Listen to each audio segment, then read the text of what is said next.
જોઈએ આપણે. 8મો પ્રશ્ન છે આપણો -2 -3 0 1 3 2 7 9 મધ્યસ્થ ખાલી જગ્યા છે. હવે તમે જવાબ પણ અહીંયા -2 1 કે 3 આ પણ 2025 માં પૂછાયેલો છે. મધ્યસ્થ પૂછ્યો છે.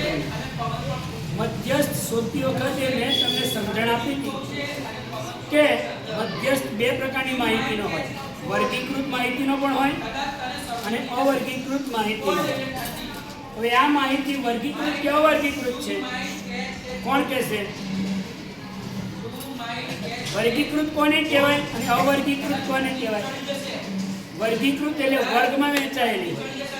વર્ગ છે અહીંયા એટલે કેવી કહેવાશે? અવર્ગીકૃત. તો સૌથી પહેલા અવલોકનને શું કરવા પડે? ચડતા ક્રમમાં ગોઠવો. તો સૌથી નાનું પણ માઇનસ, પછી બધું ટીક મારતા જવાનું, કોઈ રહી ન જાય. 0 1 2 3 અને 7. કુલ અવલોકન કેટલા છે બોલો? 1 2 3 4 5 6 ને જો એકી સંખ્યા હોય ને, એકી સંખ્યા હોય તો મધ્યસ્થમાં જુઓ, 2 આ બાજુ જાય, 2 આ બાજુ જાય, 1 આ બાજુ જાય, 1 આ બાજુ. વચ્ચે કોણ રહ્યું? તો આપણો મધ્યસ્થ કોણ આવશે?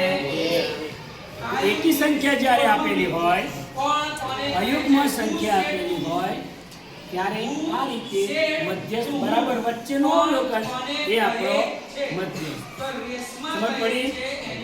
અને સૂત્રની ગણવું હોય તો આ રીતે થાય: m બરાબર n/2 n+1 છેદમાં 2 મૂળ અવલોકન. હવે કહો n એટલે 7 + 1 છેદમાં 2 મૂળ અવલોકન. 7 ને 8 ના છેદમાં 2 મૂળ અવલોકન. 2 ચોક 8 4 મૂળ અવલોકન. 4મું અવલોકન કોણ છે? પહેલું, બીજું, ત્રીજું ને ચોથું. ડાયરેક્ટ શીખવાડી મેં તમને. બરાબર વચ્ચેનું માપ એટલે મધ્યસ્થ. સૂત્રથી શોધો તો આ રીતે પણ વચ્ચેનું માપ કેવું આવશે? પ્રશ્ન છે એ આ સૂત્ર આધારિત છે.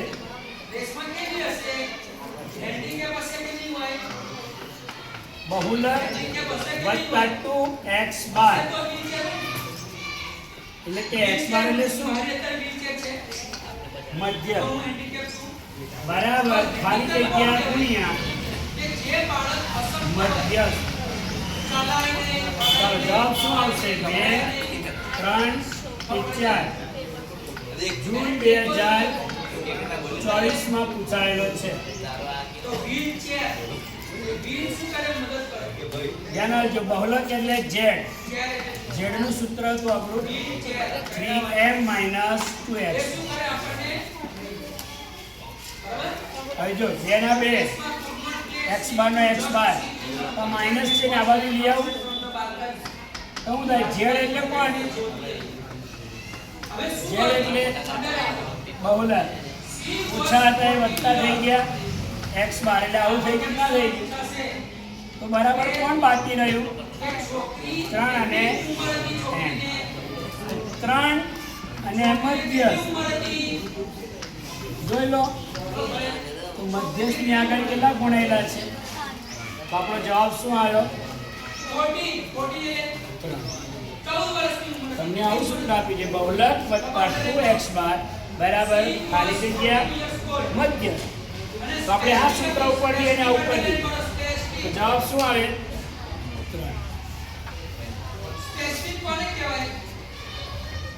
એવો જ એક દાખલો છે આગળ.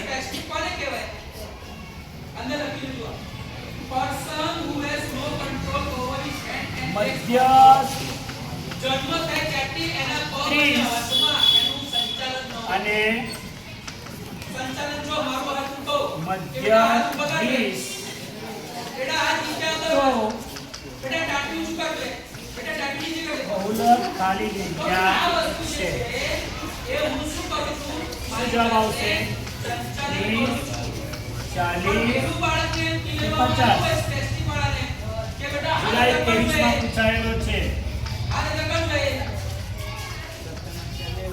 બોલો મધ્યસ્થ 30 હોય મધ્યક 20 હોય તો બહુલક ખાલી જગ્યા છે સૂત્ર શું છે z બરાબર 3m માઈનસ 2x ચાલો 3 તેના તે મધ્યસ્થ કેટલો તમે વિચારો ઓછા 2 મધ્યસ્થ કેટલો અને આપણે ભણવામાં 30 તારીખ આગળ ભણવામાં ધ્યાન આપતા 20 નું જવાબ કેટલો આવ્યો બેઠેલો દરેક બાળક તો આપણો સાચો જવાબ છે દરેક બાળક 50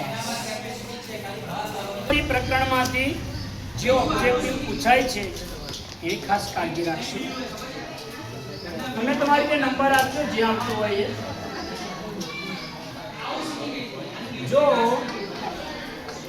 બહુપદી p of x x1 over ઓછા 2x પ્લસ 5 ના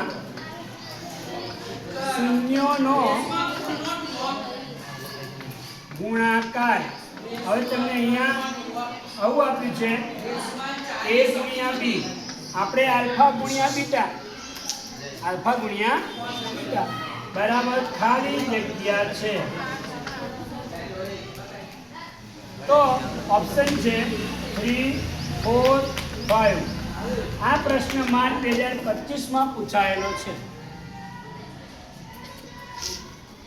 તમને બહુપદી આપેલી હોય શૂન્યનો ગુણાકાર હવે અને આપણે આ બાજુ જણા કોઈ છોકરાઓ એ કેટલા b કેટલા અને c કેટલા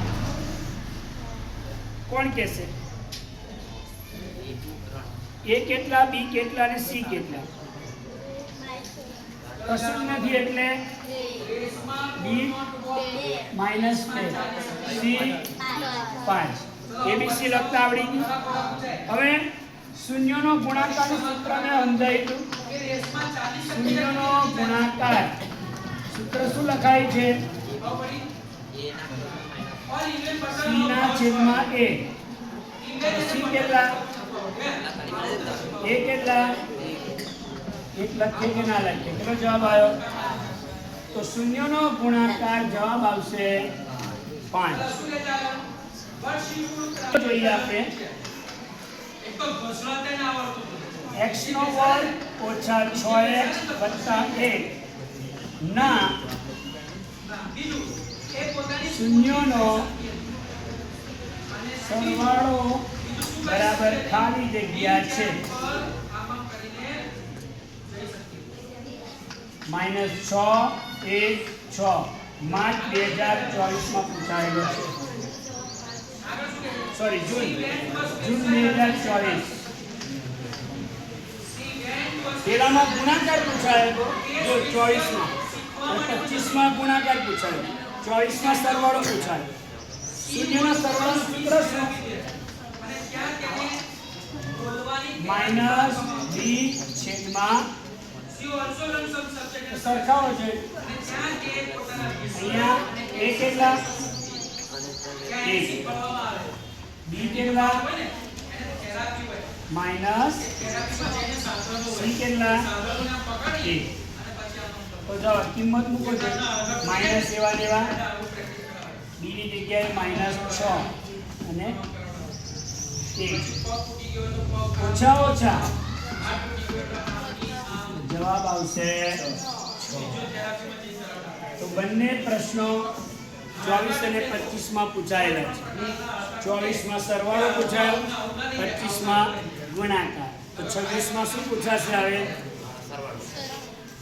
તો શૂન્યનો સરવાળો કઈ રીતે શોધવો એ તમને આવડવો જોઈએ હવે જે પ્રશ્ન છે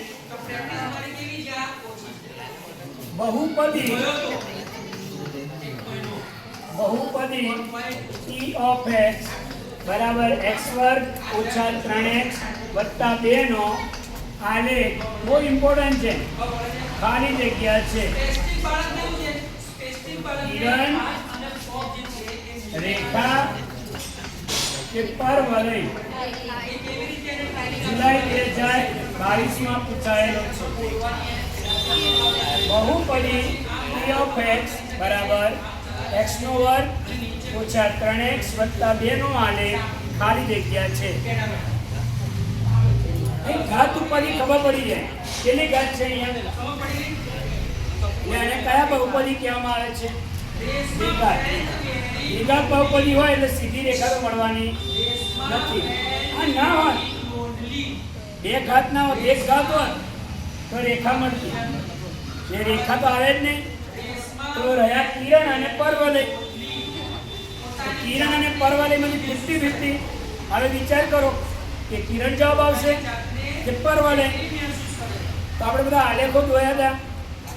પરવલય આકાર એટલે આમ નીચેની ઊંધો યુ આકાર, ઉપરની ઊંધો યુ આકાર ગણો, સીધો યુ ગણો. બધા કેવા આકાર કહેવાય? તો કયો જવાબ આવશે બેમાંથી સાથે? કિરણ કે પરવલય? કિરણ કે પરવલય? જવાબ આવશે પરવલય. જવાબ એનો આ છે. તો એને આધારે આપણે બીજો જોઈએ જેને આપણે એ જવાબ આપે y બરાબર p of x ના આલેખમાં અને તમે જે એક્ટિવિટી કરો છો એને બતાવો. p of x ના એ ગુગલો વગાડતો એને નતું આવડતું. શૂન્યો તે વગાડતું નહીં. ની સંખ્યા અત્યાર સુધી આઠમામાં તમે અત્યારે ખાલી જગ્યા છે. આઠમામાં આપણે 2, 3 કે 4. કમજોર માર્ચ 2022 માં પૂછાયેલો છે. એ વાલી બાળક જુઓ. કમજોર. પણ એ છોકરાને આ x, તક આપી કે તક એને પછી ઝીલી આ y, અને પ્રોગ્રેસ પર પહોંચ્યું. એટલે બાળકને તક આપવી જોઈએ. તક આપો તો બાળક ચાલો ફરી બીજું છે y બરાબર p of x. p of x છે એટલે કયા અક્ષને છેદતું હોવાનું? તો શૂન્ય બોલો, કેટલા શૂન્ય છે? હવે જુઓ 3. બાળક 1, મર્યાદા 2, હોય. 3. બાળકમાં તો સાચો જવાબ આવશે. બધા હોશિયાર બાળકોની એ કેવું જરૂરી છે. પણ અહીંયા y બરાબર p of ની જગ્યાએ એ પણ જરૂરી p y બરાબર p x બરાબર p of y કીધું હોત તો આપણે ચિરાગનું એવું કહો x બરાબર p of y કહ્યું હોત તો શૂન્ય કેટલા બને? 1. y અક્ષને છેદે 1. કારણ કે ઓકે, મેન્ટલી કેવો છે તો ખાસ પૂછાશે, યાદ રાખો. પણ એને કામ